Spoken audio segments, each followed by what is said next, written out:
and meet a lot of people face to face, many who I haven't seen for a long time. We're here this morning for the launch of the Northern Ireland Audit Office's Good Practice Guide on Board Effectiveness. It's a very timely and very welcome guide, which there's obviously considerable interest in.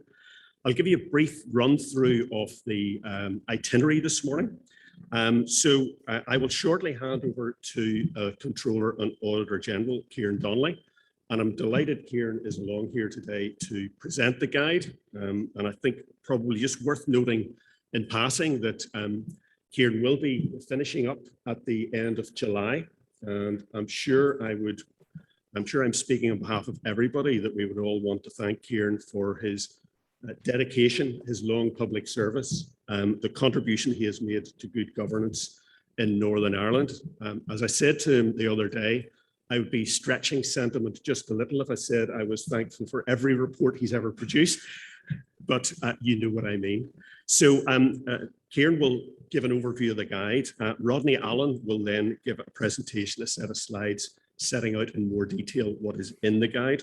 And then again, extremely grateful that Jane Brady has taken time out of her, what I know from personal experience will be a hectic schedule, to say a little bit about how she sees the guide fitting into the governance framework that we're operating across the public sector. At around 9:05, we will have a panel discussion when I'm delighted that we have got 3 people here who represent the 3 key elements in the governance framework. So we have Nicole Lappin, who will be here explaining the role of a chair. We've got Grania Long, who will be acting out, not quite role-playing, the role of Chief Executive. And we've got Dennis McMahon from the Executive Office, who will be the departmental interest. And we'll have a panel discussion which will allow the 3 key players in the system to see how they see the guide operating, etc. We'll then invite questions from the floor, and we'll also be able to bring in questions from those who are online. And with a bit of luck, we should be finished. Nicole and I will sort of close sometime before 10 o'clock. So without further ado, I will hand over to Kieran.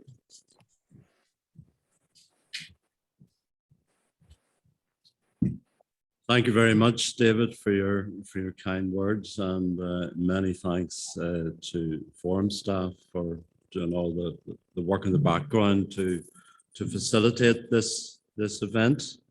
I also see Christine Burns, one of our own, in the audience. Christine has come out of retirement to be here today. She did a lot of the heavy lifting on this guide, not just this guide, but it's the predecessor one back to 2016. I suppose the first thing I would say is this guide is actually a reproduction model. The original cut was back in 2016. If the audit office has got any weakness, it's not great at reproduction models. And if we were in the private sector, we would probably have rebranded this 2 or 3 times. But we work in a big space, and if we've got a weakness, sometimes we don't come back to some of the products we've produced in the past. But I was just thinking back to the original production in 2016. That was in the days before some of this new terminology of co-production was invented. When I talk to public sector leaders these days, everybody's talking about co-production, and that is wonderful. But back in the day, I suppose even we weren't sitting in our ivory tower producing this. There was a lot of engagement with board members, some of whom are in the room today. And I do remember a very lively focus group discussion in University Street. So we weren't doing this in isolation. We were doing it in partnership with the non-executive community. So why have we come back to this? Well, I suppose we were getting feedback around the board circuit that lots of boards were using this, I suppose, as self-assessment tool. So it was of some value. But the more important thing is that some of the messages in the guide, they're quite straightforward, they're quite simple, but they're more important than they ever were. And I suppose I'd want to put the guide in the context of the huge leadership challenges facing the public sector at the present time. Leadership today isn't easy. It's very, very difficult. You have rising public expectations, we have budgetary constraints, political uncertainty, skills shortages, and dealing with the aftermath of the pandemic, huge waiting lists in the health service, delays in the criminal justice system, deep, difficult problems everywhere we look. And in that context, the breadth and depth of leadership is hugely important. Some David and I were talking about last week. I suppose the days of the heroic leader are long gone, if they were ever there. So we need to grow a broad church, a broad community of leaders. And I suppose the relevance here is the non-executive community are a key cog in that wheel, can play a key contribution in that leadership journey. So many of you are non-executives. You play a hugely important role in setting the ethical tone at the top of organizations, guardians of the long term, making sure there's strategic space in your organizations that are, when organizations are swamped by the huge operational pressures, there's time set aside to think long term and think strategically. And also, I suppose, to bring a wide, diverse range of skills to the decision-making table. So the role you play is hugely important. And I suppose in the discharge of that role, it's important that the best possible guidances and tools are available to you. The guide actually needed updated with some new sections in it. Rodney will go into them in a bit more detail, but there are even short sections on managing conflict, handling conflict in any organization can be very healthy, but from time to time we get unhealthy conflict, and it's important that that's nipped in the bud before it becomes a problem. So that's one of the sub-issues. Also, the role of the board in transformation, and a lot of leadership is about change and transformation, and where boards that can make a big contribution to that journey. That's hugely important. And there's also a section on handling crises. If the pandemic had demonstrated anything, is how we respond in a different way with challenging events. There is a little section in there on handling the crisis. And often, I suppose, when our full-time officials are working 24/7, round the clock, non-executives, maybe a little more time, non-executive chairs can be a huge source of inspiration and guidance in that context. The guide, it's also important to say that since we produced the last guide, there's been a lot of new thinking on how relationships between government departments and arm's length bodies can be more effective. One of the most exciting events I attended pre-pandemic was a wonderful innovation lab on partnership working between government and arm's length bodies. It was a full 2 days in the Europa Hotel. What came out of that was maybe some new language like proportionate autonomy, and the whole concept of partnership agreements. And today is an opportunity, I think, to reignite that debate. I think we lost a little bit of momentum during the pandemic, with some partnership agreements rolled out, but there's much more work to do there. So today is an opportunity to take us a little bit further on that journey. The other thing I would say is the guide isn't done and spent in isolation. It sits with some of our other guides. For example, in 2019, we produced a guide on partnership working. I suppose the key message in that was a lot of partnership working across the public sector was much, much more about building relationships than, fine-tuning contracts and service level agreements between different bits of the public sector just to protect one's interests. So it was almost trying to promote mindset change. And we had some wonderful case studies and examples in that, particularly the community hubs, where there's sort of genuine good cross-government working. We just need to do much more of that, but there's some good practice around. I just want to give a plug to the next one we're doing. It's on risk and innovation. Often auditors are sometimes subject to the charge that we promote risk aversion. So rather than doing a good practice guide on just risk management, decided to marry it up with innovation, with the focus the other way around, not what can go wrong. The whole risk management methodology can get a mindset where we say, what can go wrong and how do we mitigate against it? We turn that on its head and look at innovation. How can we do things better, more efficiently, or more effectively? And how do we foster innovation? So what I would like from you is all those examples during the pandemic where I've heard that if we could bottle this, we would, where there's bits of innovative work, particularly in the health service. I want to learn more about it, and we'll write those up in the next good practice guide. So I just want to leave it there. I'll pass over to Rodney, who'll take you through some of the, some of the key points in the guide itself. So thank you very much.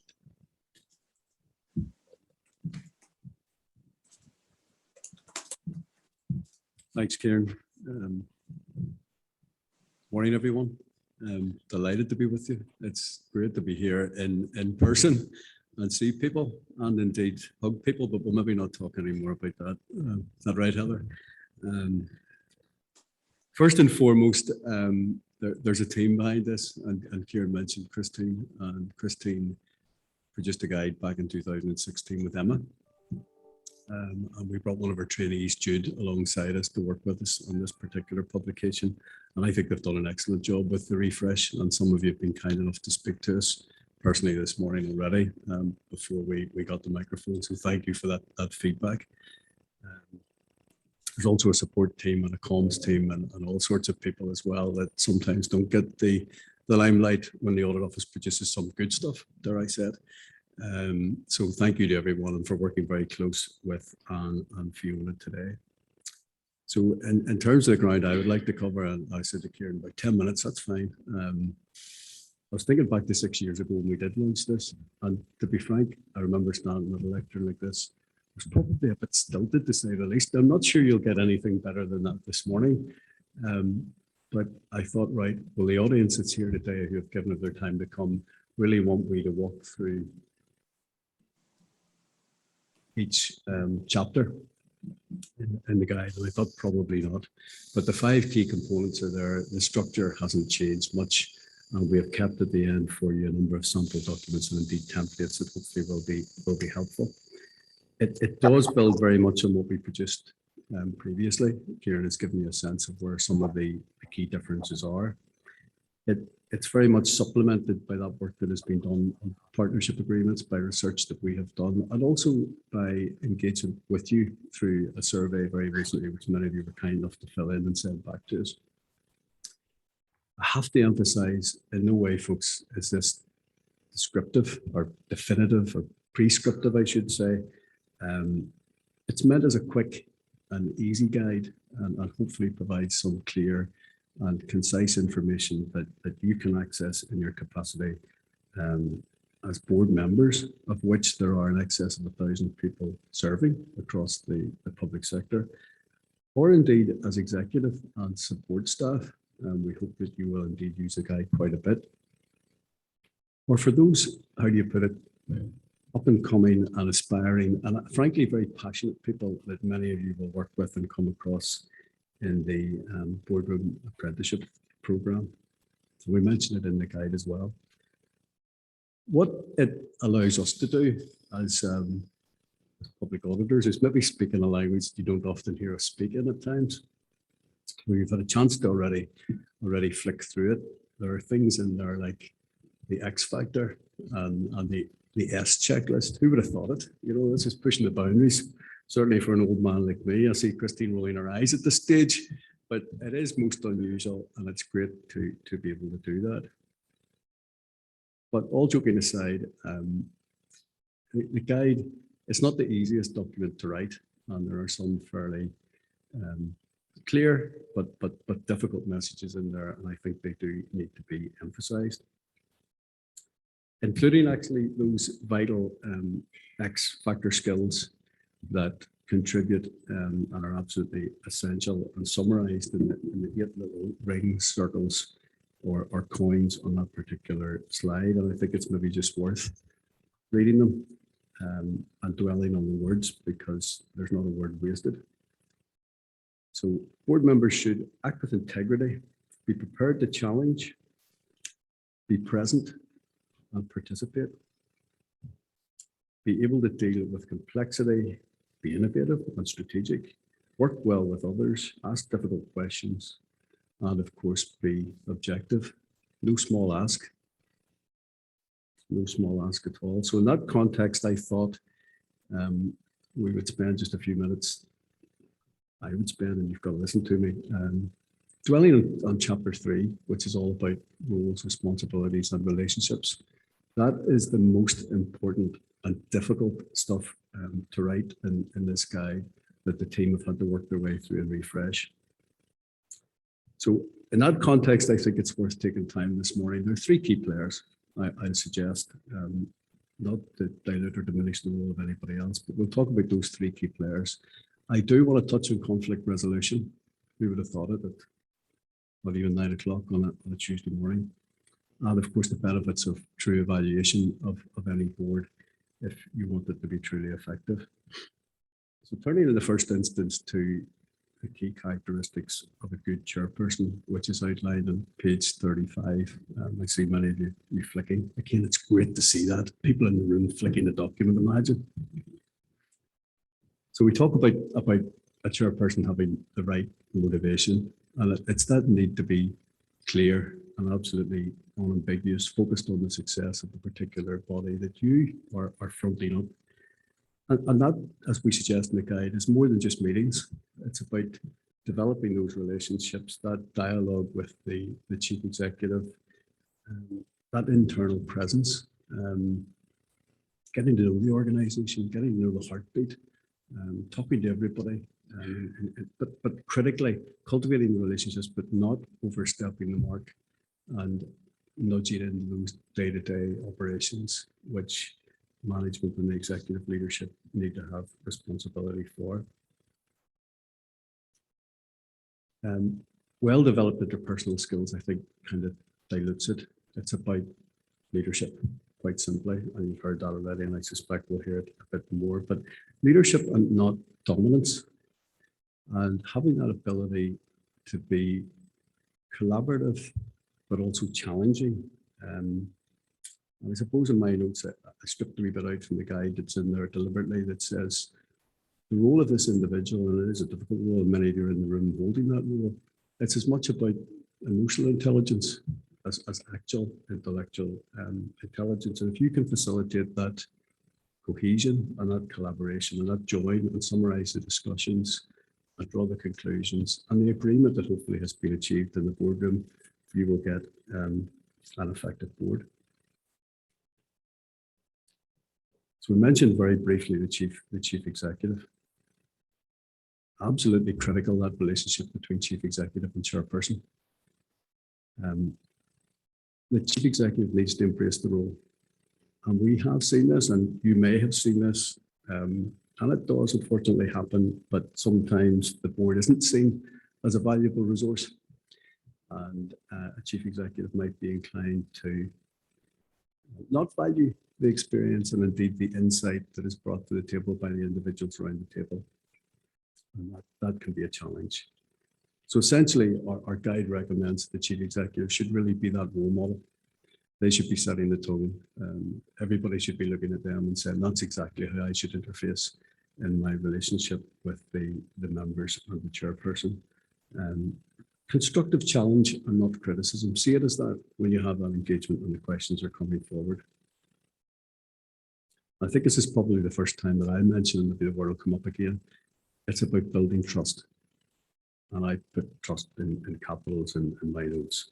The relationships with the chairperson, with the board members, to really get that deeper, richer feel about the organisation and to do it in an open and unfettered way.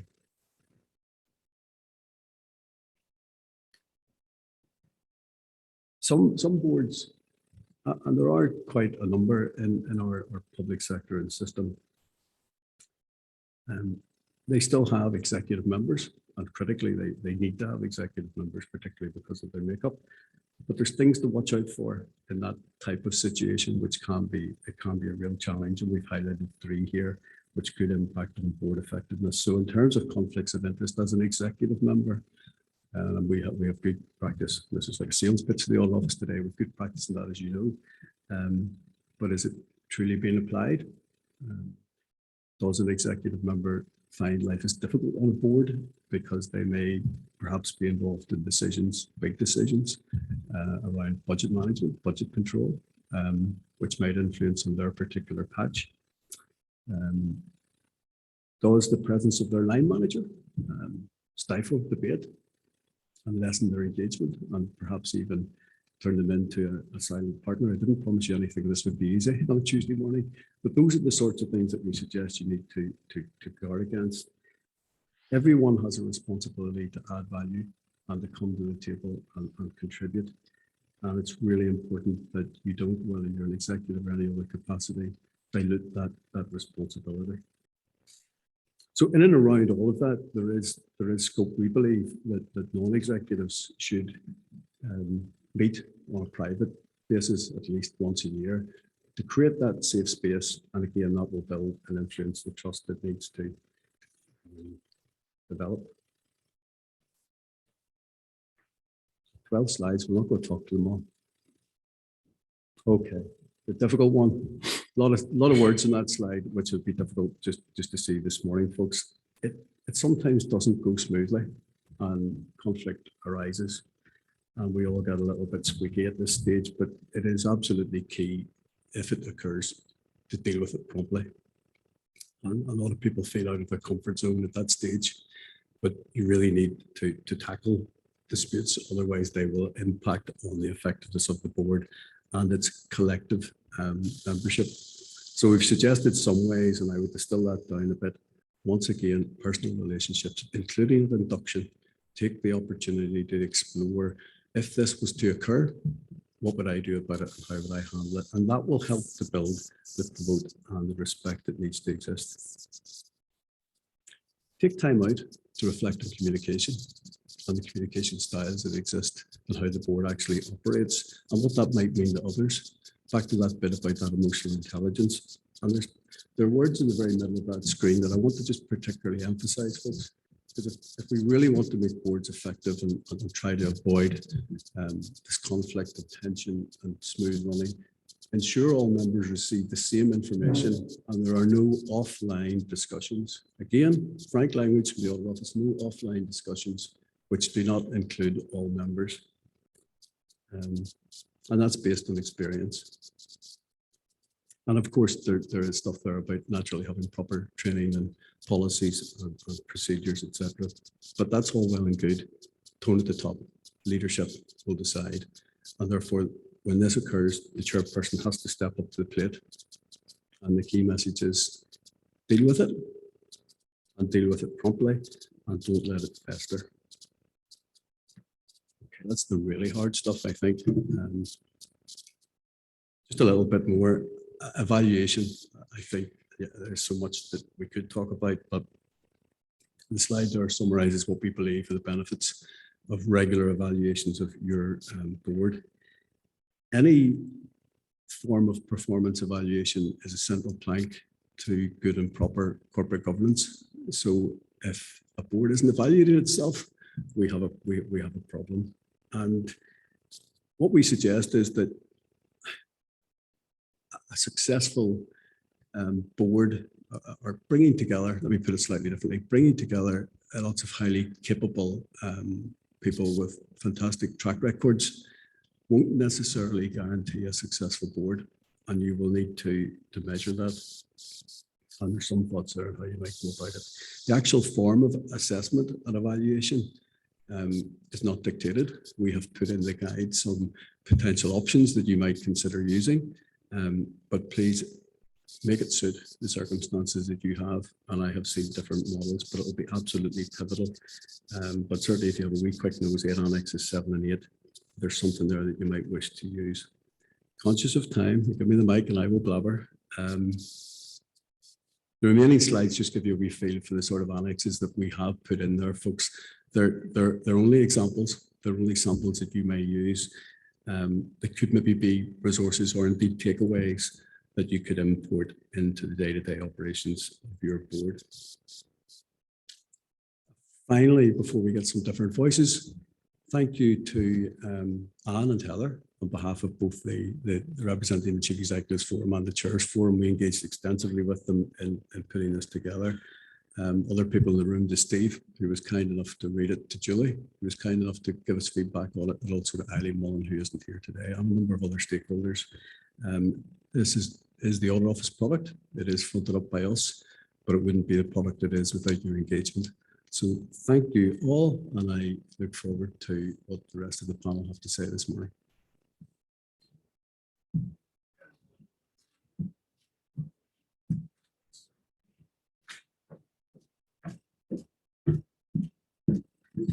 Thank you very much, David. Thank you very much, Rodney. And really delighted to be here. And I have to leave a little bit early, so I give apologies in advance. But I guess the reason that I wanted to be here today is that I've seen throughout my career the importance of really good board effectiveness. I'm an engineer, so I love the approach taken in terms of methodology. But really the effectiveness of the board is around the people around that. And in my background in venture capital, 2013, after I made the investment decision, the next critical part of the future of that company was most definitely who the board were and who were around that. Because I guess that's navigating the strategic area. We talk about innovation and unlocking potential. And I've seen clearly actually the value of having those big strategic thinkers around the head and the importance of understanding the skill sets that are required around the board effectiveness as well.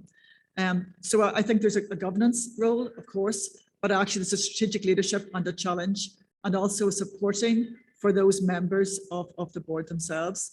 So I guess coming from that background and then coming into the service, I look towards actually how can we deliver in terms of providing better outcomes for the people that we all serve, and for obviously delivering the political mandates. And then the Northern Ireland Civil Service Board, which you're aware, is a critical aspect of that. So that's where all the permanent sects are represented.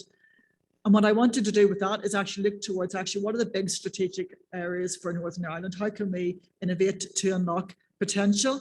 And of course, that needs a coalescing power, and the Northern Ireland Civil Service Board will be a critical part of that, but also engaging with all our partners across Northern Ireland, our ALBs, our private sector, our third sector, to make sure we're mobilising all those areas to effect. So maybe I just want to reflect a few things that we have with my colleagues in the Civil Service Board work towards that. So we have formalised our terms of reference for the board, and we have focused in that in terms of the big areas that we can move forward from an interdepartmental level to drive better outcomes for the people we serve, aligned with political priorities. And I guess that's what it's all about. This isn't a governance of making things, keeping the show on the road. This is actually about delivering better outcomes. And for me, as an ethical perspective, that's my duty is here to deliver better outcomes to the people of Northern Ireland. So we're focused on a number of key areas to mobilise in terms of that joint endeavour. The first is how we improve the employability prospects and more and better jobs. And we know the challenges we have within a Northern Ireland context, but we're almost at full employment. So how we provide those pathways. The second of those is looking at that green sustainable future, how we can mobilise to make sure we have a just transition as well as building the economies which can provide more and better jobs to people we serve. And thirdly, we know that the segments of our community that we always leave behind, and how can we get in to support those areas for early years intervention, for wraparound care, to make sure that we can, for the next generation, deliver better outcomes. So you'll have heard on the news, I'm sure, that we're working with party leaders around some of those themes to actually form a number of very specific areas that we can get engaged with to deliver for this next mandate and indeed for decades ahead. But actually to do that, you need to mobilise the board, you need to have those structures. And actually we've also put steps in place to deliver on that. We are recruiting for 3 non-exec directors coming in with those mix of skill sets required to give us that constructive challenge, that innovative approach, and that governance, of course, approach. And we will be recruiting for those in the next number of weeks. We've also just appointed, and again, we talked about non-exec and the importance of those in the report, but also the power of partnership. And I have had such enriching experience dealing with our ALBs since I've come into post 8 months ago. But actually, how do we mobilise that in a more structured environment, more than me just turning up and discussing with junior leadership? Of course, our partnership agreements is a key part of that, but we have also appointed a director of marketing, outreach and internal comms who will be a key player in terms of engaging that. I'm delighted that Natasha Sayi has accepted that point and will be starting in September as well. So she will be working with all of you to make sure that we're integrating that in an overall integrated approach.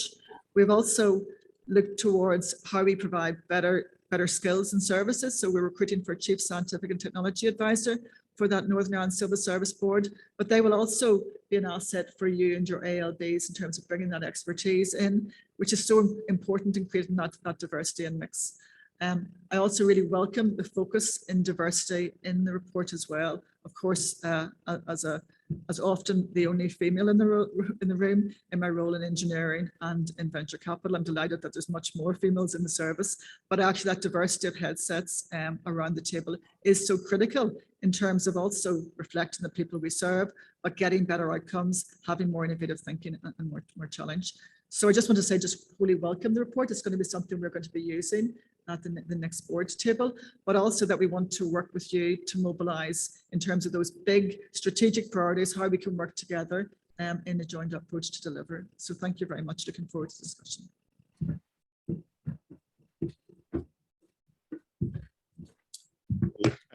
Thank you, Jane. Thanks, Kieran. Thanks, Rodney, for getting us kicked off. We'll now move to a discussion about the implications of this. And I'm delighted that we have 3 people here who are going to give us their perspectives. We have Nicole Lappin, who is Chair of the Northern Ireland Ambulance Service and Chief Charity Commissioner, is the title.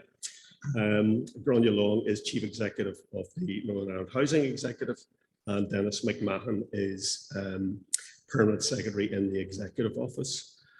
Certainly my experience over the years was that there are 2 very important relationships. There's the Minister and the Chair of a board, and there's the Chief Executive and the Permanent Secretary. And it leaves me thinking, actually, it would have been great if we'd had a politician here this morning, because if I'm honest, sometimes the most difficult relationships were between the Minister and the Chair of the board. But Dennis, you can be local minister this morning. I know you'd love that. Just actually from the 3 of your perspectives, I think we'd be just interested on your sense of what you see as being the importance of the revised guide, and just give your perspectives on board effectiveness and how that can be built and improved upon. And Nicole, I should say as well, you're chair of the Northern Ireland, remind me the title, full title? The Public Sector Chairs. Public Sector Chairs Forum, and you're there in that role as well this morning and co-hosting with us. Nicole, maybe you'd kick it off for us. Sure. So actually in that role as chair of the Public Sector Chairs Forum, not only do I welcome this particular good practice guide, but I'm actually really delighted with it. I had the opportunity to read an advanced copy, and what I want to say then is really from a personal perspective as chair of 2 boards, genuinely I believe that this guide will be particularly useful in doing what Jane was referring to whenever we're looking at mobilising the boards in terms of how we are going to see and oversee the delivery of public sector priorities. I think it's an excellent toolkit. I would commend it to every non-exec who is watching today, whether you're here with us in the room or whether you are joining us on Zoom. Genuinely in this guide, and the 2016 guide, and I know Christine's here, was a really good touchstone for us as chairs, but there's so much more meat in this particular guide, and I think we'll all find it particularly useful. I mentioned to Rodney at the beginning that I will be pointing to this guide to my chief executives, to my departments, to my boards, my board secretariat and others, because there is a really useful and, dare I say, straightforward talking explanation of what it means to be a chair, a non-executive member, a chief executive, and how all of those interact along with our departments and our ministers. So I will find it particularly useful to point to. It's an almost textbook, I have to say, David, if I can refer it to in that way. I was asked to reflect on, as a chair, what jumped out at me whenever I was reading the guide. And there are 4 things that I just want to mention. The first, and it's been mentioned already, is the partnership working. So when you read the guide, you can't fail to notice the partnership working, and we've talked about partnership agreements. For me as a chair, though, the agreement, the actual written piece of paper, isn't actually that important.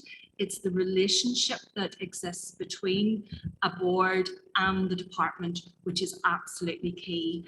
And can I say, I think that comes down to behaviours. So I think there's a lot of rhetoric around us all in the headspace of partnership working is really important to deliver for Northern Ireland. I think we might need to spend a little time, and I would suggest together, departments, boards and others, in understanding what does that mean? What does that look like in practice? And there are some very good examples of good practice out there that I know that can be showcased in that area. The second thing that jumped out at me was, and again, it was referenced, Rodney in particular talked about the skills required by members of boards, and Jane referenced this as well when she was speaking. And, you know, when I was looking at what is required of a chair, being chair of 2 organisations, that's quite daunting, I have to say, in seeing it written down. And members of boards are required to be jack of all trades. You have to have expertise in finance, in HR, in risk, never mind having an understanding of what your particular organisation is trying to deliver. But actually, I would argue that there are other skills which perhaps aren't assessed at the moment under the appointments process. And that's the third point that jumps out at me, and Rodney referenced this. How do we assess that our board members have the necessary values that are important to deliver on whatever priorities we're going to be asked to oversee in the coming months? And I do think that there is space to have that examined. And dare I maybe suggest one thing? It has occurred to me, a psychometric test might actually be something which would be really helpful in being able to identify, do board members have those softer skills, those networking skills, the ability to collaborate, as well as, because there's quite a tension there in being able to challenge and navigate that successfully and still bring people with you. And I think that is a particular skill which perhaps is under-assessed or even underappreciated, but is an absolutely key one. So my final reflection was actually on the annexes. I absolutely love the annexes. Christine, thank you. They're not just there as a have a think about how, for example, you might evaluate your colleagues on the board. There's a really good template, and Rodney referenced one of the templates, I think it's number 7, in terms of a 360 appraisal of your colleagues, which I think would be really valuable. In DFC, I was subject to this by my colleagues on the board. It was a bit daunting. I was one of the people who suggested it, but I was very grateful when it came through, because actually in a 360 appraisal, you do see it warts and all, where can you improve? And on boards, surely that's what we're all about. It's about looking for improvement. So thank you to the Northern Ireland Audit Office for actually asking me here today to share some thoughts. And I'd be interested in the coming weeks and months to hear what colleagues have to say and how they are using this particular guide to improve the delivery of board effectiveness. Okay, thanks, Nicole. Bronya, maybe your reflections as a chief executive? Thank you, David. Morning all. Yes, I mean, so Chief Executive of the Northern Ireland Housing Executive, but in thinking about this event this morning, I realised that I've been Chief Exec, not of this organisation, but of other organisations for 10 years. I've actually been on boards for 12. So I think it's really helpful, and I encourage any Chief Exec, or indeed my own colleagues who are directors in the Housing Executive, to find at the right time the right role for you around the board. It gives an incredible perspective. It helps you understand decision making at board level. And so I suppose in a way, I had as much preparedness for this role as Chief Executive, being a non-executive director of 2 organisations. I sat on the board of the Human Rights Commission, fascinating 6 years, learned a huge amount, and spent 6 years on the board of a housing association in England, very different landscape, very commercially focused organisation, and a very complicated governance structure. So I really genuinely think, you know, doing this job is easier because of the learning. So I suppose that's one takeaway from me. I really loved this guide, and I think actually you can see that it has evolved over time. In a way, that's governance, isn't it?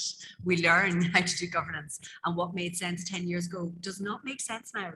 And so, for example, one of the areas that I was really focused on when I read it was the focus on motivation. And I completely agree, Nicole.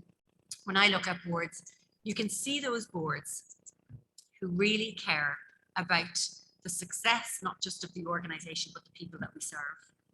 And I suppose that's what I'm always looking for in my board colleagues is, do they get it? Do they get there's a reason we go to work every day to do the work that we do? And I think the best boards fully not understand the values and the culture of the organisation, but they inspire that and they drive it forward. At Jane's point, it's not about just steadying the ship. It's not about going through the motions and getting stuff done. It's about moving the organisation forward. So I think those are the best boards. And I think in a way that's where that, as Rodney said, that healthy tension comes about, you know, when boards maybe want to do more, and it's the role of the chief executive to say, I want to do more too, but let me show you the practical reality. So I think the second bit that I was really impressed with in this guide, and I think when I sit with my colleagues, our directors in the Housing Executive, and we will take a morning to go through this, we're going to have a session together on what does this now mean for us, what do we need to do differently and think about, is that relationship between the board and the operating context. And I think quite rightly, it's the role of the chief executive. The buck stops with me in terms of how we deliver. But actually, if the board doesn't fully understand the operating context, then it cannot make those strategic decisions. And so that for me is very important. I think the guide gets it right. And I think, you know, where boards and where executives and non-executives, where we fail together, I suppose, is where we don't quite get that balance right. If the board is disconnected from the impact of decisions that executives make, it's not going to make the right decisions. So I suppose there's a line in the report that I really like, and it chimes with how I've learned over many years. I didn't do it from day one. I had to learn the hard way. But my job as chief executive is to give the board what it needs to make the right decisions. So if the board is not making the right decisions, then I have to ask myself, what have I not done? Might not entirely be down to me, but it is absolutely my job to ensure that our directors, my colleagues, and the rest of the organisation are ensuring that the boards can make the right decisions in the right way. And I take that responsibility very, very seriously indeed. I was also really struck, there's a wonderful line in the report, the guide, that being a chairperson is as much about emotional intelligence as intellectual intelligence. And I love that because it's completely true. And we all know it. And you know, when you read a line, you go, oh yeah, this has been written by people who have been there and done that, and know that actually just having the smartest person in the room isn't necessarily what you need. It's that ability, that judgment. And I completely agree. I think that point around how do we sense that with people? How do they understand you'll make the right call in what are very difficult circumstances? And I wrote down, you know, if somebody would say to me, what's the ideal chair? Well, one of the characteristics is unflappability. Is that a word? But so my organisation spends £1.2 billion a year. Okay, we have 84,000 homes, and my job is to keep the people who live in those homes safe, warm, and dry. That is a big gig, and alongside that, the development, the delivery of housing benefit, and the provision of grants and support services. Really, really exciting work. But things will go wrong. And many, many times I will ring my chair who's here, who is entirely unflappable and will understand that I often have to put to him, here are the things that have not gone as we planned, but here's what we're doing about it. And here's how I will keep in touch with you. So that sense of the understanding the complexity of what we're doing. And so it's not all about one person sitting atop an organization. Actually, it's getting in under the skin. Final couple of points for me is that point around there's a line in the report that says, you know, the chief executive should see the board as a valuable resource. I entirely agree, but it's much, much more than that. I can't do my job if I don't have the board that I need, but equally if we don't have that relationship, it is an entire interdependence. We all know it, you can see it when it works well. That you know, healthy relationship between a group of people at executive level who really care about the future, who really care about our customers, but equally a board who knows that their job is to ensure that we're doing our work right. And so I always say, you shouldn't really get a great night's sleep the day before a board meeting. But you sleep really well for the rest of the month. And so that's why I sleep really, really well, is because I have a group at a board level who are making the right decisions in the public interest, whose job is not to give me an easy time, but actually to constantly think about, am I making the right decisions for people? So thank you for that really great guide. As I say, we will be taking it away and absolutely thumbing through the pages and making Good advice, Grania. If you have a difficult board meeting coming up, you're in some way facilitating that, you cannot spend enough time preparing and pre-planning. If you know there are going to be conflicts or issues, try and diffuse them before the board meeting. And calmness is a virtue. You know, I found many occasions when you're at that interface between, say, minister and the chair, when things get a bit feisty, being calm, just saying, look, let's just take a little time. Let's just think about how we can actually find a better way through this, can stop things getting worse. And on that note, Dennis, you're somebody who has been at that interface between ministers and boards in a variety of different departments. Perhaps you'd give us your reflections. Okay, thank you for that, David, and thank you to my colleagues who I've really built on the comments and not trying not to repeat them. I suppose I've recently been, as a result of Jane, actually suggested I try out the Institute of Directors and course, and I've been doing that. So the word VUCA, I don't know if you've heard this, I'm sure you have, came up: volatile, uncertain, complex, ambiguous. And I suppose that's the environment that we live in and that we work in. And if you think about it, where we are at the moment, we've got the pandemic, we've got economic scarring coming on the back of that, we've got Ukraine, we've got politics. I couldn't imagine much more history that we could really try to bring in, but I'm sure there's probably more on the way. And I suppose in the middle of that, David, is back to your point about ministers, and could be between chairs and boards, could be chairs and chief executives, or ministers and permanent secretaries, or oddly enough, permanent secretaries in their role as accounting officers, where they're chair of a board, which is a slightly different mix. So we've got lots and lots of ambiguity and complexity to manage and navigate within that. And I suppose that's why, in a sense, we need to build organizations that are resilient and agile, able to deal with those issues as they come up. And we also need organizations that go beyond boundaries. So there were three things for me that jumped out of this report. And it's not so much the individual lines or the individual processes that are set out. It was the philosophy behind it. And actually, Rodney, I hope you forgive me, but as you were speaking, I was reminded that the first, or that was the course about a year or so ago in England, Major Projects Leadership Academy. And an accountant came in to give us a lecture on the history of accountancy. And I didn't know this, but apparently accountancy was invented by the Jesuits. I'm assuming everybody else in this room knew this, but apparently they invented balance sheet accounting. And it's actually in line with the principles of the Jesuits. And again, I didn't know, I had to go to England to be taught this. This is terrible, but there you go. But there were two things that came out of that. One was detachment, and the other was balance. And you could probably insert inclusion in that, because they had inclusive decision-making process. Now, inclusive probably 500 years ago meant something different to what we're talking about today, but nevertheless. And I suppose that's the challenge for me in all of this, is how do you navigate that journey where you have to be detached, you have to manage the process in a way that lets everybody have their views, but on the other hand, you need to think about the work, and that's back to the point you were making, Grania, about the work is what's important, and it's the outcomes that we're trying to achieve and the values that we need to attach to that, so there's an authenticity. So I think what I love about the guide is the guide actually promotes that on every page. It's underneath it. You can feel it. Those sorts of principles are there. It's not just a list of principles. It's actually in the way that the report is constructed. And I suppose that brings me on to culture, and I'm going to touch a wee bit on partnership working. So on culture, I know there's a lot of mistake about this. People think of culture in many different ways. And one of the wonderful things David didn't warn me about when I got to permanent secretary is that when you work your way up through the civil service, basically you're like the school prefect. You really work hard. I've heard it described like that. Peter Hennessy talks about permanent secretaries being the prefect at the school, and that ministers were the ones that were looking over their shoulder whenever they were doing their exams. Now, I actually think that's very unfair, because I know a few ministers better qualified than me, far better qualified. But the point is, when you get to permanent secretary, suddenly you realize you get into trouble. That's basically your job. Okay. So suddenly, you know, something goes wrong about a week after you've arrived, I find in my case. And then what happens is you find the media is kicking off, you find that stakeholders are contacting, you find people are writing it, all that starts to happen. And at that point, you look around and you say, actually, I'm on my own here, because the minister can't help. Some of your colleagues don't want to help because they're elsewhere and they're dealing with their own stuff.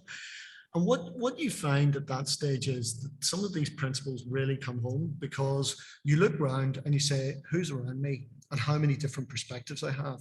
So when you're starting to talk about diversity in that context, you really understand that it is absolutely mission critical. You cannot do the job without being able to look around and say, I need as many different perspectives as possible. And I meet people who will disagree with me. In fact, I needed people who would disagree with me a month ago before I got myself into trouble. You know, that's that sort of thing. So culture to me is simple. It's surprises. When you have a good culture, you get good surprises. Do you know, we love the mission, we've been doing this, we decided we'd do that, and there's a new project that started. It's amazing, that's wonderful, I'm so glad to hear that. Or you get bad surprises. You get, oh, there's a whistleblowing case hasn't been dealt with properly, there's somebody in the organization has done something you haven't liked, and that's fine, and then it's run away with itself. All of these things happen because of culture. So if you have a culture where you have a very clear sense of purpose, and then you have a very clear set of governance structures that support that process, you're going to be able to give yourself that assurance that things will work out. And that's not to say things will go wrong. That's to say that things will be picked up when they go wrong, and they inevitably will. And that's where I wanted to bring to the third point. We've discovered, we had this amazing, it was probably in the last 5 years, but certainly happened in my case anyway, that actually arm's length bodies are not a liability. All of the training and all of the experience up until that point have been arm's length bodies. You really need to keep an eye on them, because they're going to go wrong, they're going to overspend, they're going to do something's going to go wrong. We'll process them to death. As we talk about arm's length bodies, the arms get shorter every time something goes wrong. And actually, that might be the instinctive approach, but it's actually trying to work against that. So we've been working at both in Dara, and I see Colin there. So Colin being very well experienced, but I know a number of colleagues are here from our ALBs, and I see Andrew in the corner, and our ALBs in TEO. And what we've done is we've set up some forums.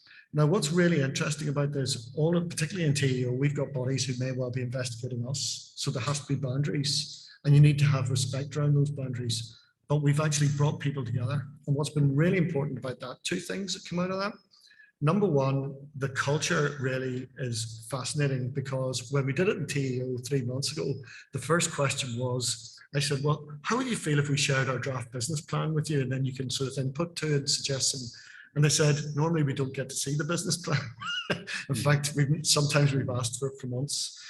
Now, what's interesting about that, there's no big secret in it. And unfortunately, a few of them came back and said, yeah, we need you to do this, this, this, you know, in your plan. But what was wonderful about that is it actually held up a mirror to us. And as a result of that, and we were thinking along these lines anyway, we've now got a very, very short mission statement. Basically, as a department, we're about well-being. We've got a few words in there about how we do it, outcome focused and so on, but we're about well-being. So the process can actually be a mirror. So it's really important. And again, and it's something that's evolving, but we're starting to work through we've developed the leadership charter, and the way that happened, I'm sure my colleague won't mind, but the colleague who's leading that was in the arm's length body and complaining about the culture and complaining about how we needed to do this. So anyway, okay, that's great. Would you write that for me? And actually, they've taken a group and they've been working outside, and it's been brilliant. A really good process. So look, I could bore around this, as you probably worked out, but I suppose back to the report. The report for me embodies that, and for me, it's like a handbook. But you must get the philosophy right.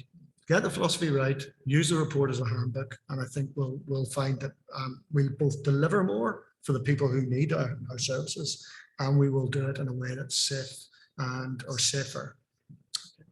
Hey, thank you for those 3 reflections there. I think if I was to pick one word that is really crucial in all this, it's trust. You need to build trust in the relationships, the various relationships at an organizational and at a personal level.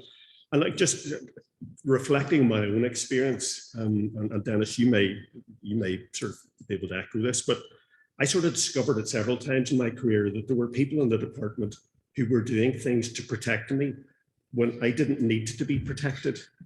You know, there were people who were maybe being overzealous in the application of governance arrangements because they thought that that was the right thing to do. So it goes back to your point about culture. You need to make sure that it's not just your senior team, but right through the organization, people understand the culture that you want to apply. Because if you don't have that culture, you will have friction and you will have difficulty.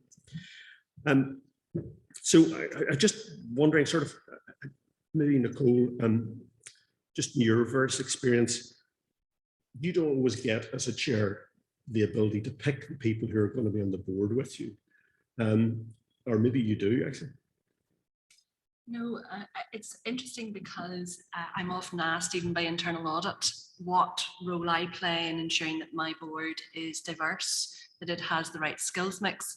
Now, there has been a development in that departments are interested to know, from my perspective, what the skills mix is on the board, but that is often led by the department. Now, I had a very good experience with DFC last year when we were seeking to appoint a legally qualified commissioner to the Charity Commission. DFC were very open to me working with them to explain what I wanted to see a legally qualified commissioner being able to deliver. And that enabled us to think about the sorts of questions that we might ask in a competition. I've been asking for this for some time. When you're actually asked to go and think about the right questions, it's a little daunting because you do want to kind of fall back on the safe list that you know has maybe been tried and tested.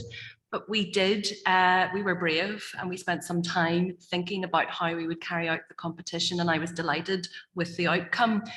But also there is one other side just to keep in mind. I don't pick the people round my table. They are ministerial appointments by and large. So these are down to ministers who I know are very well serviced with bios of individuals. But I do think that the overall approach to identifying the people to go forward to the minister needs to be looked at. It's a less than ideal situation where chairs don't have a major role in selecting who their board members will be. But you know, absent having that sort of control, if you like, any tips on what you can do to actually build sort of cohesive, coherent, effective boards when you're not necessarily picking everybody who's going to be around you? Well, as chair, I think it's really important to make sure I have individual relationships with everybody around the board. So that's, I would look to build in one-on-ones. And during the pandemic, that was difficult in terms of meeting people. We're just getting back to having a cup of coffee or a brief chat before a board meeting. I would have looked to see where there were opportunities to bring members together. So for example, in the ambulance service, I would have brought together my committee chairs, happen to be all of my non-execs because I'm down a non-exec at the moment, to discuss the work of the ambulance service, but also to give us an opportunity just to touch base, to find out where people were at and to learn a wee bit more about them as individuals, because what I might be presented with on paper in terms of their skill set, they might have a much wider skill set, much wider experience than what I would be led to believe on paper or through talking to others. So it is you know, I mentioned the word relationships. It's been mentioned here. It's building relationships.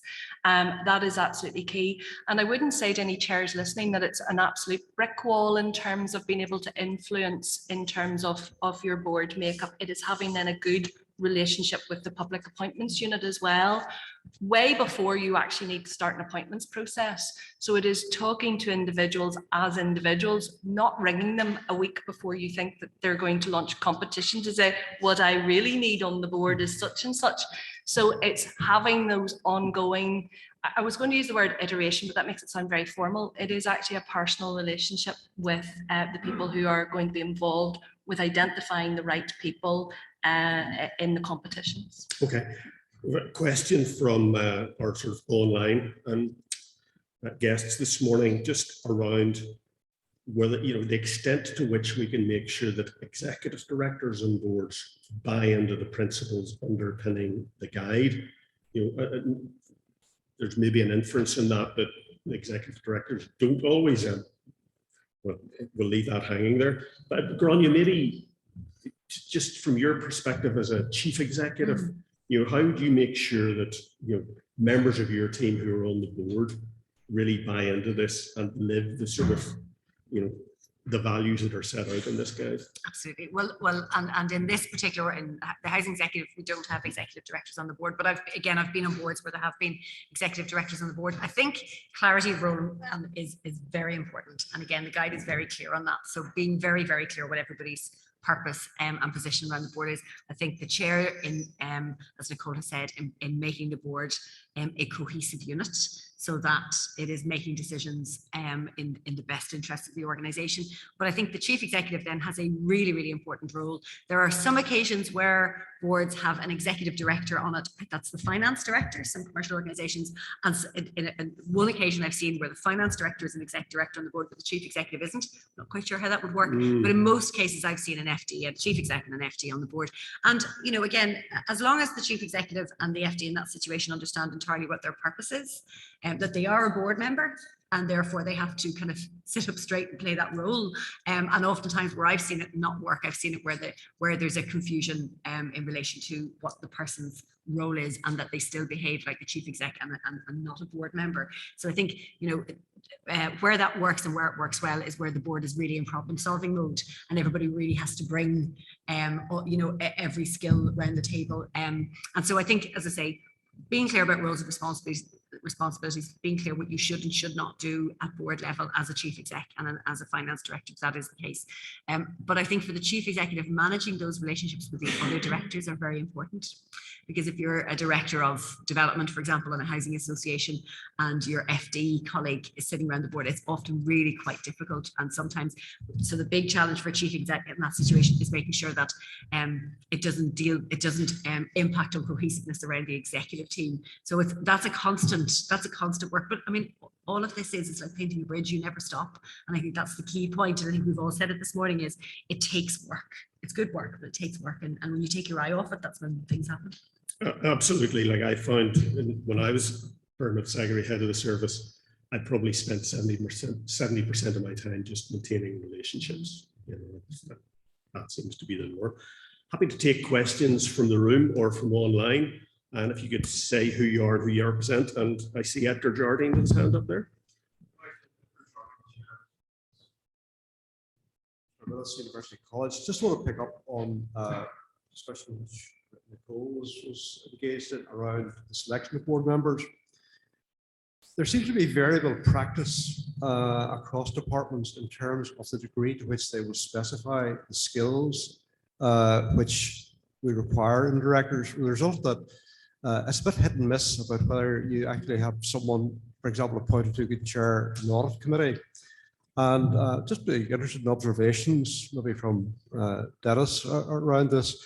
You know, whether there is a reluctance to say we need a finance specialist, or we need an HR specialist, or we need a estate specialist, or whatever. And if there is a reluctance, where does that reluctance reside? Well, I'm not aware of any reluctance. It may work out that way, but I'm not aware of a reluctance to actually bring in appropriate skills. I mean, it's definitely part of the mix. I mean, obviously, in terms of public appointments, typically when public appointments are being put to ministers, you'll be saying, here are the actual mix of skills amongst the candidates, and here's what we would suggest. And for example, particularly finance or HR would be the sorts of things. Edgar, it may be though. I think there is a wider issue which we need to look at, which is how we make sure, and this has all been looked at as part of a review. But we need to look at how we make sure that we're bringing people in and we're giving people an opportunity to get into these roles and bring in a more diverse range of skills and backgrounds. That's never, that obviously it's always in the context of the merit principle. And there's a lot of great work underway, for example, in the Commissioner's Office. There's some great work, there's postgraduate, postgraduate mentoring exercise that's ongoing. Likewise, there's the boardroom apprentice and so on. But I think that we need to do more of that. We need to bring in a broader range of people. We need to encourage them to go for these positions. And we need to make sure that we apply the principles, which we are doing, but we need to make sure as panels that we apply the principles in a way that maximize the opportunity to get people in with those different skills. Okay, I know Andrew Dougal wants to come in online, and with the wonders of technology, I'm hoping that we will hear and maybe even see Andrew. And David, just before he does, I wonder, can I just follow up on that question just from Edgar? Edgar, there are other ways to ensure that your board avails of the necessary skills. So in the ambulance service, I don't have none of my non-execs, including myself, have a clinical background, yet we have a clinical governance subcommittee, we call it our safety committee. In recognition of that, we actually have someone who sits as a senior clinical advisor to that committee. They're not a member of the committee, they're not co-opted onto the committee, we're not bypassing ministerial appointments as so forth. They're simply there to advise the committee members in terms of clinical backgrounds.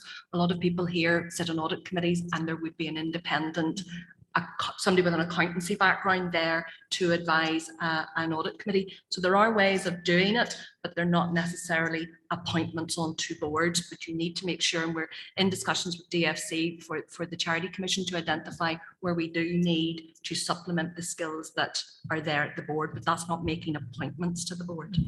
useful model. Andrew, I saw you fleetingly there. I eventually got speaking. Thank you. I think first of all, congratulations to Rodney and all the team in producing an excellent document. I was involved in the production of the 2016 document, and it was commissioned as a result of research organised by the Public Sector Chairs Forum. And perhaps I'm thinking that it was always directed towards the non-executive directors, because I had experience of quite a bit of resistance when I tried to implement many of the changes. I had quite a bit of resistance from executive directors who were accustomed to working with a supine board. And I think it's important that on this occasion, this report is directed at executive directors, and that we can be sure that executive directors take on board the elements in this report. And if they have any difficulty with it, let's have it out of the open and let's discuss it so that we can move things forward. But congratulations to all those involved in this exercise. Thank you, Andrew. I don't know if anybody in the panel wants to pick up on that point, Kieran. Just I suppose the board covers, or the guide covers the entire public sector, where we have different governance structures. In the ALB sector, boards are comprised totally non-exec. Health service hybrid model, civil service, it's mainly execs, well, non-execs. So we're covering a broad theme here. But Andrew, you're absolutely right. The audience for this is not just the non-exec community, but executive board members as well. Okay. David, if I just could come in on that point about, I suppose, executive directors who aren't on boards, but necessarily are reporting into boards and so on. I mean, it strikes me, you know, when individuals, when they move up through organizations, are appointed as a director for the first time, you're given all of this induction. Actually, how often do we actually spend time with our director colleagues saying, now, here's a really important aspect of your work, and it's ensuring that the right decisions are made in the interest of this organization and our customers. And it's, not just turning up to board meetings, not just presenting on papers, but actually building and sustaining relationships with board members. That's a huge part of someone's role. And I don't think we collectively give that enough time and attention. Very briefly, I sat as a board member on a housing association, and it was following the Grenfell tragedy. And one of the lessons I think for housing at the time was we weren't getting the balance right between a huge focus on development, building shiny new homes, and actually investing in the homes that we own and that we manage. And I was a non-exec director working with a property director who had a £160 million budget, but there was no property committee in that organization. A lot of the focus was on development. And so I was asked to chair a brand new property committee, and I could see this brilliant guy who was highly performing, who was doing a great job, but he couldn't understand why he needed this property committee.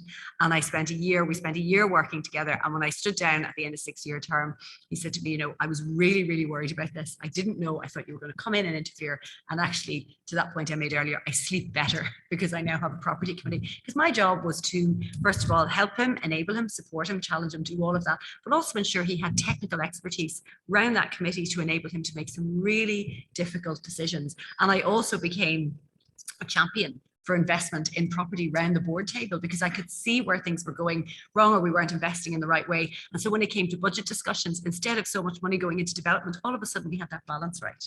So I think that, over time, directors understanding there's huge value in those relationships at board level, but you've got to put the time into it. Okay.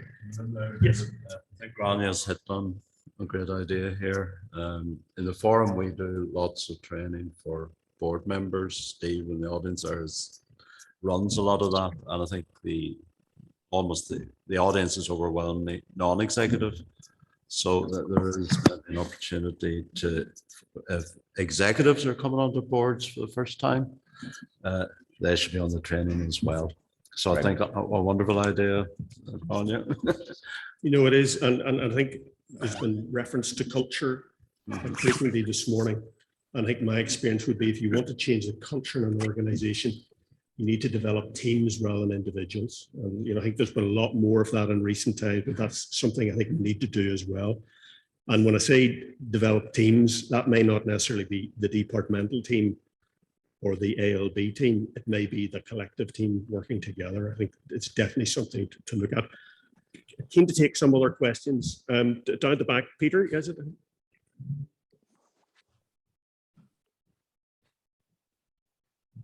Can I just add to the congratulations from other people? I think this guide is really important. It's extremely important because it distills a lot of not just wisdom, but also learning experiences. So I think it's tremendously important. It's a big step on from the earlier guide, which I did find very, very valuable, and I know my board members did.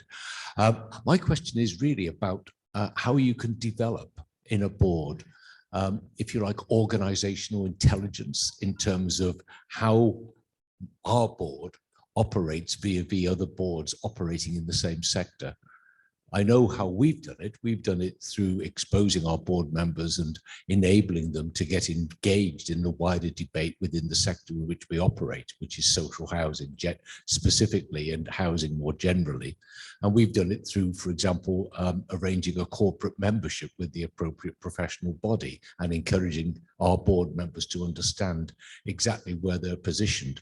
So in terms of board effectiveness, it's the old navigational thing, but how do you know whether you're good, bad, or indifferent? And the answer is, unless you expose people to that wider operational environment, not just in Northern Ireland, but elsewhere, not just in the UK, but elsewhere in Europe, then how do you know that you're actually making progress? So maybe just reflections on that. Grania and I have talked about this quite a lot, but Grania might want to reflect on it. Then I'd be really interested to hear from Nicole, especially in relation to the Charity Commission or your other work, and Dennis more generally. Nicole. It's a great question, and it is something which I think is absolutely central to the effectiveness of a board, is in understanding the breadth of the business and its context, its operating context, and also in being able to explore good practice elsewhere, as you say, whether that is within Northern Ireland or outside. So what I've done on both boards that I chair is encourage the non-execs to become involved in where there are, for example, maybe staff engagement sessions, and actually attending those, but not just to listen, but to actually engage with staff, to speak to staff in a very informal way, because that's my style. And I suppose if I can be so bold as to say, I would lead by example. That's the way I approach the organisations. But it's more than that. So we look to see where we can develop workshops to enhance the understanding of the non-execs about, for example, are we looking at our assurance framework? Where are we getting staff to come and talk to the non-execs about where we're getting our assurances from? I have to say that for me, and I think this is referenced in the guide, I was having a look at it, is actually ensuring that where there's staff training, and we've done this in the Charity Commission, it's a much smaller organisation, where commissioners and staff have actually attended training together to get that mutual understanding of some of the challenges which face us as an organisation. And we have just recently this week, we were contacting one of the commissioners about attending a conference in England. This is, I think it's the CRA. I'm not very good with acronyms, but I think it's the Charity Regulators Association. If Frances is tuning in, she's probably saying at the screen, no, it's not, it's something different. But it's to encourage that engagement. And I think that performs a number of different roles, Peter. It's not just about me learning about the organisation, but it's actually that opportunity, which I think is vital for me to represent the organisation to stakeholders, whoever they might be. So that could be staff, it could be partners with whom we work, it could be other charity regulators, and it's looking for those opportunities. But I want to finish by saying one thing, and I'm speaking to departments who then look at the terms of appointment, and this is touched on in the guide. We have to be given the time to do that. My job is very little about chairing boards and committees. It's more about the 70% of building relationships and understandings and speaking to people, and not just on a one-off basis, but going back again and again and again. And we need time to do that. Dennis, just some reflections for you, but I just want to check, Fiona, are there any questions online? No? Okay, Dennis, go ahead. Just going to say, it's been touched on here, but one of the most powerful ways to do this, I think, is co-learning. And I think if you as a board are getting, one of the things, for example, we would do is we'd spend a bit of time at the start of each board session, maybe get a presentation to look at a specific area of work or to look at a particular strategic issue. And I think when you get that and you hear that collectively and you respond to it, albeit, as we said, people will all have different perspectives, but it gives you a sense of at least a hook where you can go back and say, do you remember when such and such said this? Or do you remember that? Better again now that things are improving in terms of our ability to get out and about like this. That idea of co-learning by seeing something is extremely powerful. I mean, by the way, it also works really well, I think, with ministers, as you're probably well aware, David, that thing of if you want to build a relationship, go out to a few visits to start with, and just learning something together is a very, very strong thing to do. So I think that there's a word which kind of comes to mind with me. It's in all these things, the more you can aerate things, the less they will become a problem. So issues can be much more easily managed if there's a real openness, and that openness to just and actually that's back to, I'm not sure you actually used the word, but you demonstrated it in some of the responses, but authenticity. Authenticity brings trust, and with trust you can aerate things. I mean, it's great when you can just sit at a board and go, do you know what? I made a right mess of that. What are we going to do about it? I'd far rather have that than 6 months later trying to dig my way out of a deeper hole. Yeah, I think I see one of the actions that might flow from this discussion this morning is, now that the guide is published, if departments were, as part of their liaison arrangements, to put this guide on the agenda and to have a discussion between boards and departments and just say, how well are we doing against this? It might be, I haven't looked through all the templates. Yeah. Rodney, there may be a template for that purpose. If not, maybe there's need for another template, a checklist. Like, my view is there's no problem that isn't solved more easily by creating a template. I'll just check any more questions in the room. Steve. Oh, we've got 3. So, Steve. Yep. Thank you, David. Good morning, everybody. Steve Mungavin. I work for the Chief Executives Forum. I provide governance services for members of the forum. We've talked this morning, and I think quite rightly, about relationships and trust and building those, the tripartite type relationship between ALBs, between departments and between boards as well.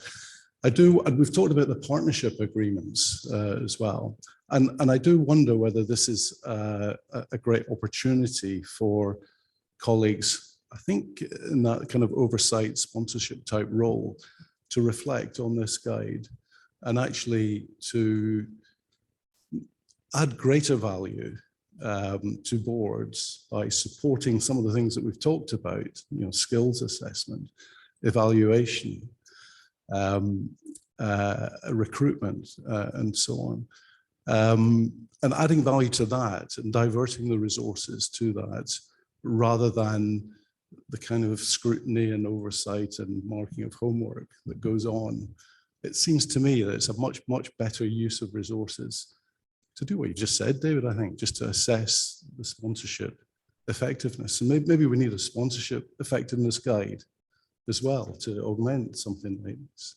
Okay, thanks, Steve. Now maybe take the 3 questions and we'll wrap up around those, because our promise was we would get you out for 10 o'clock. Frank there, yeah. Frank Bryan, Vice Chair, the Public Sector Chairs and Chair of Belfast Metropolitan College.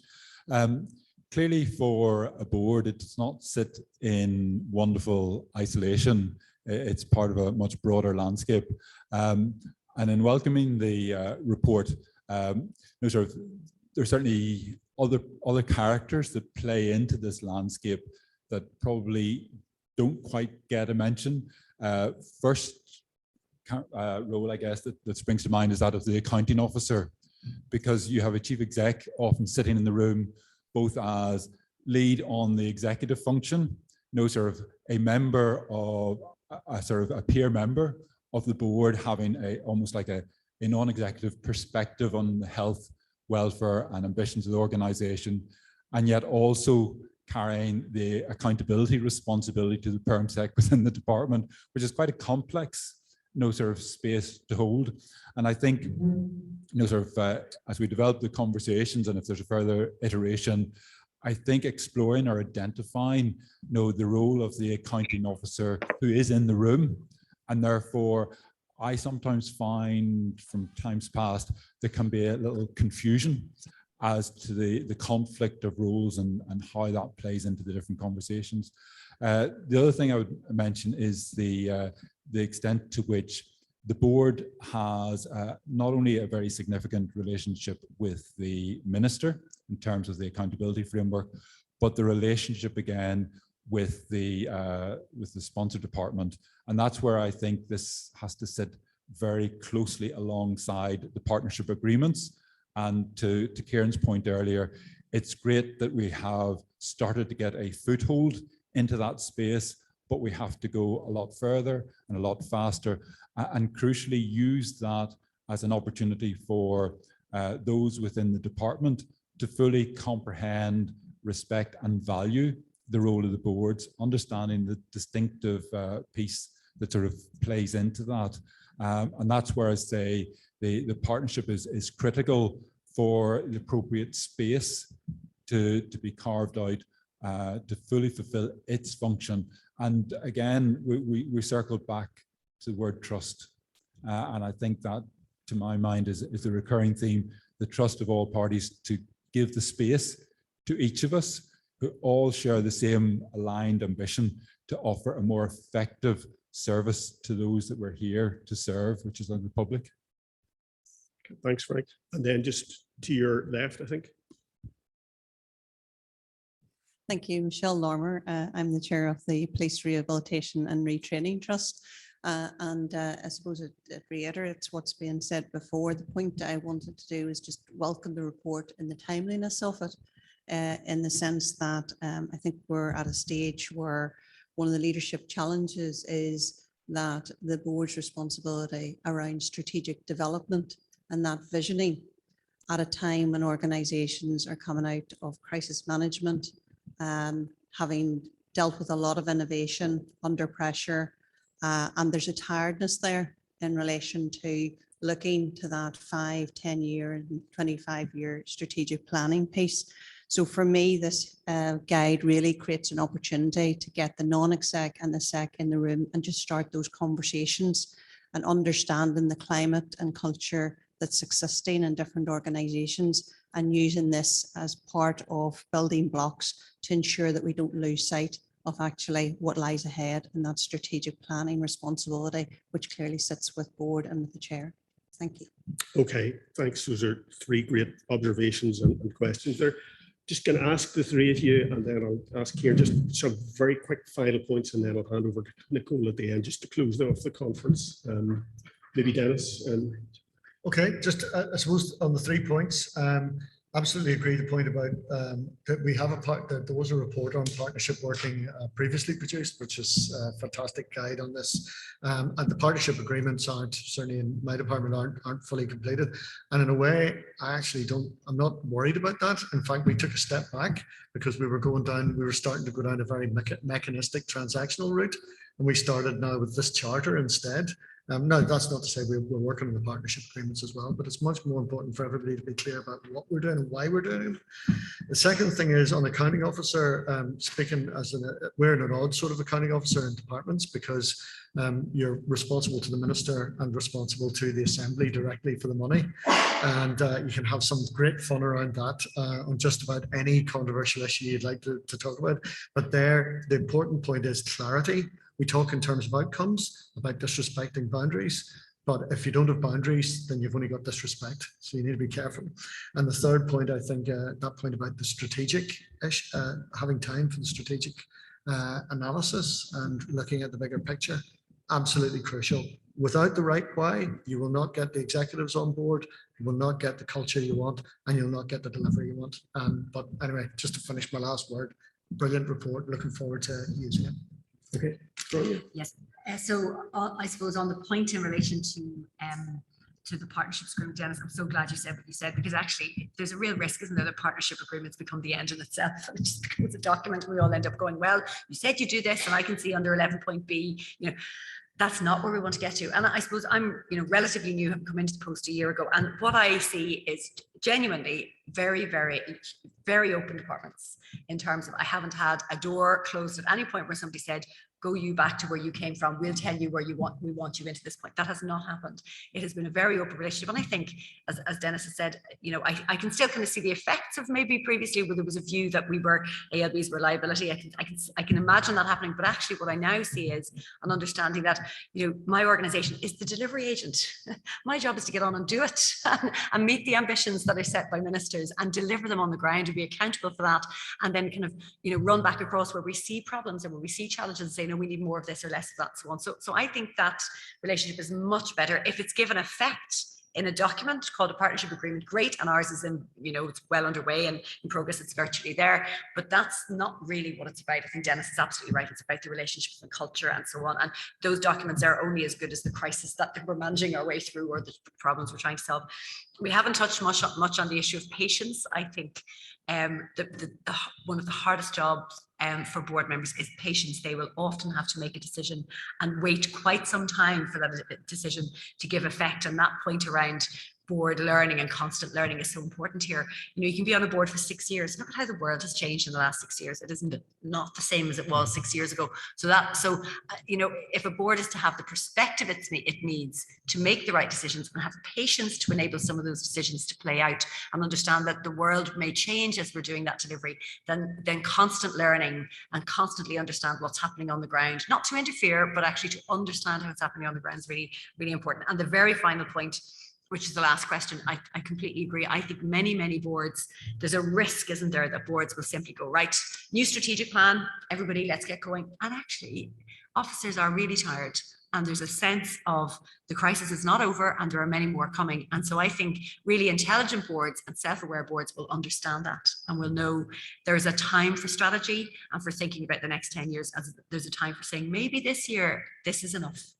And I think it's really interesting to see which boards are doing which. So I think this is learning from that. The mantra from one of our development programs at the moment is all about resilience, and the advice is fill your own oxygen mask first. If you don't look after yourself, your teams will suffer. Nicole. I'm not sure if this is a bit cheeky to say, but I got very excited at the mention of a new guide at the launch of this guide, and hearing that there's a risk and innovation guide in the pipeline, I have to say really energizes me. And Steve, when you mentioned about perhaps what is needed as a sponsorship effectiveness guide, I got initially excited. But in having a few moments just to reflect, I was thinking we've been talking a lot about partnership working, about relationship building, and dare I suggest another guide, Rodney, and it would be, and forgive me, this is a bit wordy, so you might want to work on it, but it's on the effectiveness on delivery of priorities and outcomes guide. And that is looking at how we actually work in partnership with our departments, but not just our departments, looking at our minister. Are we reflecting the directions which are going to be set by the executive when it returns? And also though with our other partners, because we've been talking a lot about the public sector, but actually I think what we've missed in the last 2 weeks is the fact, or last 2 years, beg your pardon, is the fact that we've done a lot of public sector delivery in partnership with our third sector and our community and voluntary people who actually can do it a bit better than we can. I'm not sure if I should have said that out loud, but It's true. But it is something which I think that we can take away from today in reflecting about what's our individual role in leading, whether you're a chair, a non-exec, you're here as a member of a department, or you're watching in some other role. What is your individual role? But also then how do you work with everybody here in the room and everybody watching on Zoom? I think that's really important because we are all in this together. It's not about fighting each other for our own space. If we're truly breaking down boundaries and we want to see delivery, we're going to have to do that together. David mentioned that I've been given the lovely task of actually bringing things to a close. I do want to say thank you for all of the questions. They were really engaging. Sitting on a panel, it's always a little daunting because you're not sure what's going to come at you. But actually they were spot on, and I want to thank you for the time that people gave to thinking about those. But it would really be very remiss of me if I didn't mention somebody in particular here today. A lot of thanks has to go out to the Northern Ireland Audit Office. We've mentioned Rodney and Christine's involvement in the putting together of this plan. But actually, can I pay tribute to Kieran? We heard that Kieran is stepping down after long service at the end of July. And Kieran has been a great friend to the Public Sector Chairs Forum. What some of you will be aware of, and some of you will even have attended, Kieran is used to breakfast sessions in December at 8 o'clock in the morning. With every year, Kieran has shared with the Public Sector Chairs Forum his thoughts on reflections from audit. And I know that those sessions have been very well received and will be very much missed with your input, Kieran, I have to say, going forward. I just want to personally wish you all the very best in your retirement, and I look forward to hearing about your next stage of your adventure. And I know that I speak on behalf of everyone in here to say how grateful we are. You reflected, I think, in last December just how much better a state of governance we were in Northern Ireland 10 years on. And that, as someone who's relatively new to governance, was actually really encouraging to hear. And we hope that we all can build on that going forward. So thank you.